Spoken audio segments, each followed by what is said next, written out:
These ore docks have made trillions of dollars, and I'm going to tell you all of the major docks in the lakes, their history, why they mean so much to the U.S., and how they have made trillions of dollars. It was in the early 1840s that one man changed history. In the Upper Peninsula of Michigan, Douglas Houghton found iron ore. So, the Jackson Mine was open in New Gunny, Michigan in 1844. It wouldn't be long after the mine opened that land speculators, miners, and politicians would come to the area. There was one problem, though. Lake Superior was separated from the rest of the lakes. This led to the first lock at Sault Ste. Marie being built in 1855 and the first cargo of iron ore being shipped on August 14th when the brig Columbia carried 132 tons downbound. By the time 1855 was over, only 447 tons of iron ore had been shipped.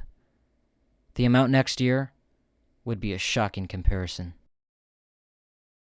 That next year, 15,000 tons of iron ore had been shipped through the lock, and within 2 years, it had surpassed copper as the most shipped material on Lake Superior.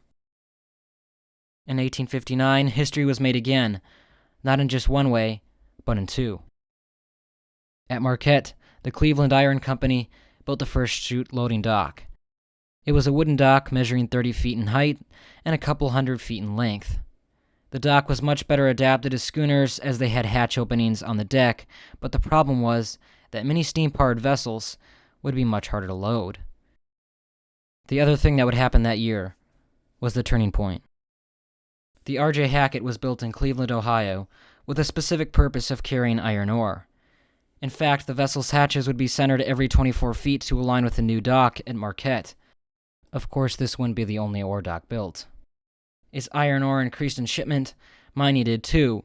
The Menominee Range and Gogebic Range would start mining ore for shipment. This ore would go to Ashland, Wisconsin. In 1884, Ashland had its first ore dock built. Despite that, only 1,022 tons of iron ore was shipped from the Menominee Range that year, a small amount compared to the 62,124 tons shipped from Two Harbors, Minnesota, from the Vermilion Range. Within 2 years, though, Ashland would make its mark in history. The Gogebic Range doubled that of the Vermilion, and more ore docks were built in Ashland, leading the port to be the second busiest on the Great Lakes, just behind Chicago at the time. But in 1890, a discovery would be made that would become one of the United States' biggest assets. The richest deposit of iron ore was found in northern Minnesota. The Great Mesabi Iron Range had been found. This led to Duluth and Superior becoming major shipping ports for the cargo, and 4.5 million tons being shipped in 1897, just 5 years after the Mesabi Iron Range had been discovered. Fast forward to World War II. Iron ore was being extracted and shipped at a rate above any before it. Once the war was over, the once rich deposit of iron ore was almost gone. A replacement was needed, otherwise the U.S. would have to look out of the country for iron ore, which would be more expensive. Luckily, that replacement was found in a rock called taconite. Once considered to be a waste rock because of its low iron content, a process called pelletization would change that. Now, the small amounts of iron in the rock could be extracted and shipped in the form of a marble-sized ball. I cover this topic more extensively in another video. Iron ore shipping ports on the lakes would develop new docks or retrofit their old ones. Silver Bay and Taconite Harbor would come into existence, but some ports would meet their demise.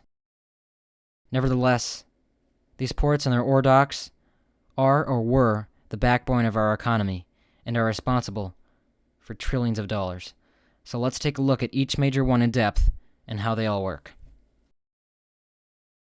In 1893, the first iron ore handling dock was built in Duluth, just east of 34th Avenue, by the Duluth, Mesabi and Northern Railway Company, or also known as DM and N, and later known as DM and IR. The company would build several more bigger docks, totaling 5 docks by 1914.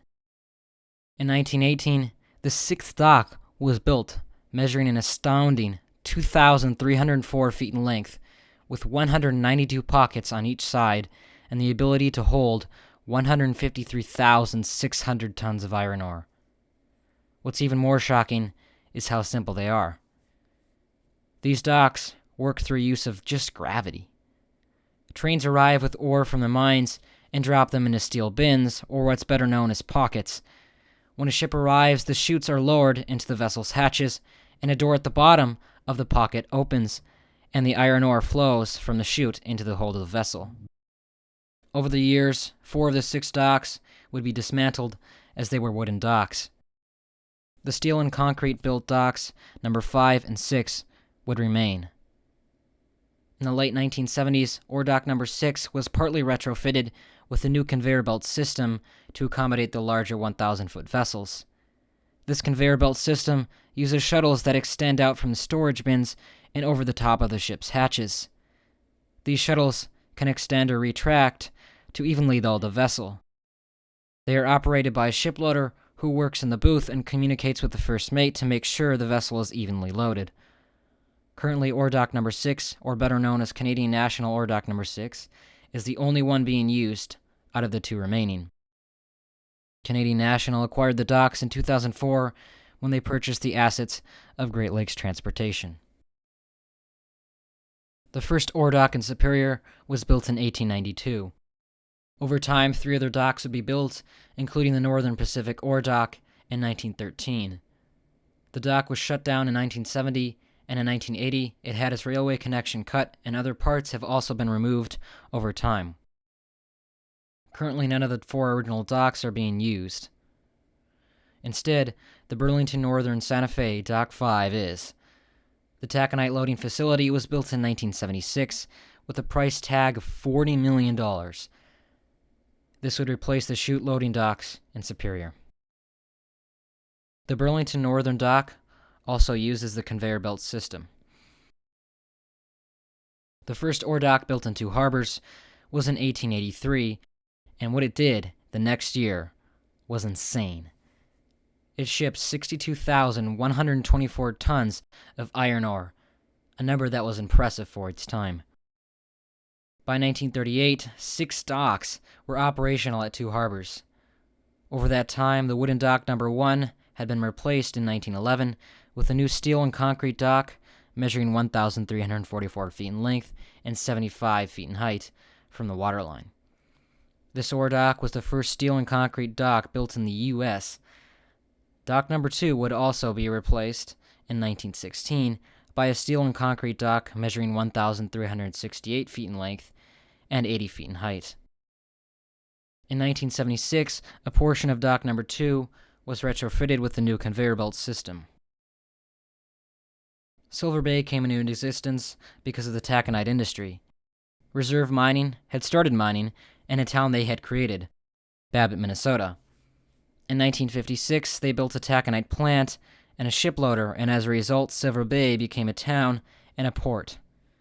On April 6, 1956, the first load of taconite was shipped on the Seal Austin when it loaded 10,800 tons for East Chicago. Like Silver Bay, Taconite Harbor was a result of taconite. The port was built to transport the taconite pellets from the Erie Mining Company's plant in Hoyt Lakes, Minnesota. The ship-loading facility was built in the mid-1950s and measures 1,200 feet in length and can hold up to 111,000 tons of taconite pellets. The shiploader at Taconite Harbor is unique in that it is a tall, flat structure. The shuttles extend out from the doors or the openings on the side of the shiploading dock. In the 1980s, the facility was shut down. Taconite Harbor was abandoned and became a ghost town. In 1844, the first ore dock in Ashland was built. Eventually, that number would grow to 4, the biggest being built in 1916, which was extended to 1,800 feet in 1925. That dock would ship its last cargo in 1965. In 2013, the dock would be demolished by Canadian National as they said it was a safety hazard. Many were sad to see such a big part of history go down. Although, afterward, there were plans created to use the concrete base of the dock as a park. The project's estimated cost is $2 to $6 million. So far, they have a walkway. The first ore dock built in Marquette was in 1859. The dock was wood and was several hundred feet long. At one point, There were 3 docks operating in Marquette's lower harbor. Of the 6 total docks that have been built in Marquette, only 1 remains in the lower harbor, that being the famed Dock Number 6. The ore dock was built in 1931 and measures 969 feet in length and 86 feet in height. In 1971, the dock was shut down, and in 1978, the connecting trestles were brought down. Since then, the ore dock has been a symbol of pride for the city. The dock is on the National Register of Historic Places. For this one, there are also plans of making it into a park. Money is still being raised, though. As far as the ore dock currently in use, it operates in the upper harbor, also known as Presque Isle.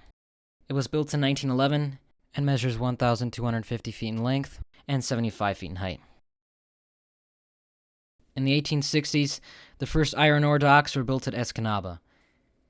In 1891, dock number 5 would be built.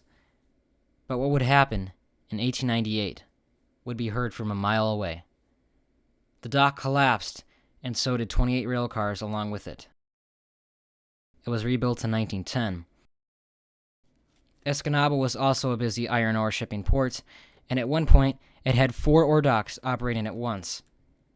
In 1970, a new conveyor belt system was built, and the remaining dock number 6 was shut down. This loading dock works a lot differently than many others. Ore is brought from the storage yard through use of a bucket wheel reclaimer. From there it is then transferred onto a traveling stacker that dumps it onto a series of conveyor belts that then drop it onto another one on the dock. This conveyor belt brings the pellet to an incline belt that drops it onto the ship loading belt that loads the ship. In 2017, this conveyor belt system would ship its last cargo on the freighter Wilfred Sykes.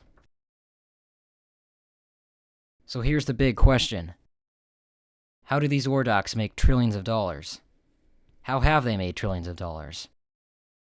They have given us many of the things we are familiar with.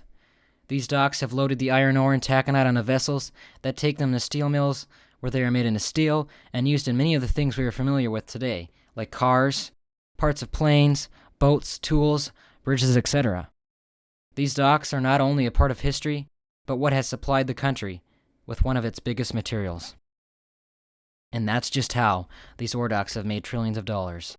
The taconite industry already brings in billions per year. And just imagine how much money these ore docks have made since being in existence is overwhelming. It's no doubt they have made trillions, maybe more. Anyway, subscribe for more shipping information videos, and I'll see you in the next one. Goodbye.